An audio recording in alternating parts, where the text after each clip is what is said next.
বাংলাদেশের ইতিহাসে এমন কিছু ঘটনা আছে যেগুলো আজও জনমতকে দুভাগে ভাগ করে রাখে। ঠিক তেমনই একটি ঘটনা হলো 1977 সালের জিয়াউর রহমানের গণভোট। প্রায় 99% মানুষ নাকি হ্যাঁ ভোট দিয়েছিল। কিন্তু প্রশ্ন হলো, এটা কি সত্যি জনগণের ইচ্ছা ছিল নাকি গণতন্ত্রের নামে এক বিশাল প্রহসন?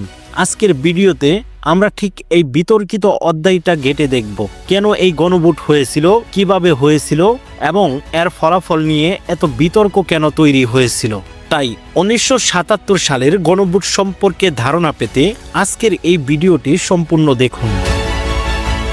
1975 সালে রাজনৈতিক অস্থিরতা আর একের পর এক অভ্যুত্থানের পর জিয়াউর রহমান দেশের সর্বোচ্চ ক্ষমতায় আসেন সামরিক শাসনের মধ্য দিয়ে। কিন্তু সমস্যাটা হলো, তিনি জনগণের ভোটে সরাসরি নির্বাচিত ছিলেন না। তাই তার জন্য জরুরি হয়ে পড়েছিল জনগণের সমর্থনের একটা বৈধতা তৈরি করা।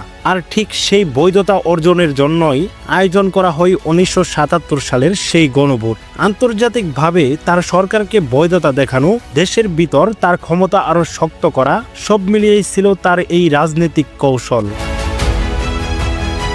এখন আসি গণভোটের প্রক্রিয়া ও ফলাফলে। 30 মে 1977 সাল, সেই দিন একটা মাত্র প্রশ্ন নিয়ে ভোট হয়। প্রশ্নটা ছিল খুবই সরল: আপনি কি রাষ্ট্রপতি জিয়াউর রহমান এবং তার নীতি ও কর্মকাণ্ডের প্রতি আস্থাশীল? আর এই গণভোটের ফলাফল ছিল অবিশ্বাস্য।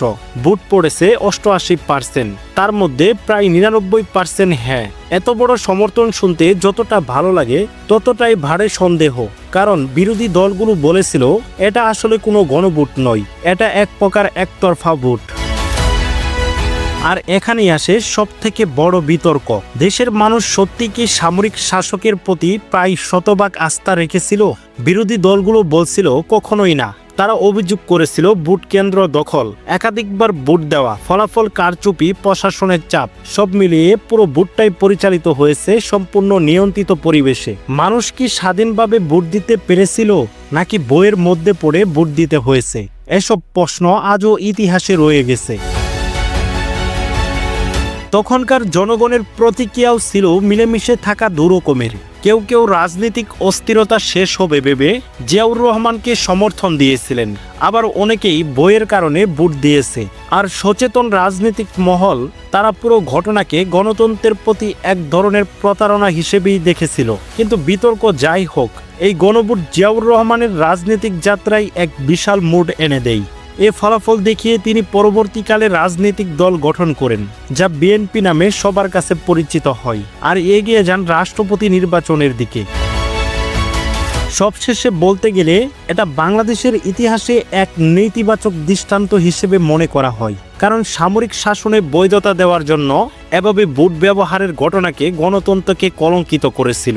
এখন প্রশ্ন হলো, এটা কি সত্যি স্থিতিশীলতা আনার একটি চেষ্টা ছিল নাকি ক্ষমতার উচ্চাকাঙ্ক্ষাকে রাজনৈতিক রূপ দেওয়ার কৌশল? আপনার কাছে কি মনে হয়, এই গণভোট জিয়াউর রহমানকে কি সত্যি জননেতায় পরিণত করেছিল নাকি গণতন্ত্রের পথে আরও এক ধাপ পিছিয়ে দিয়েছিল? নিচে কমেন্ট করে আপনার মতামত জানাতে ভুলবেন না।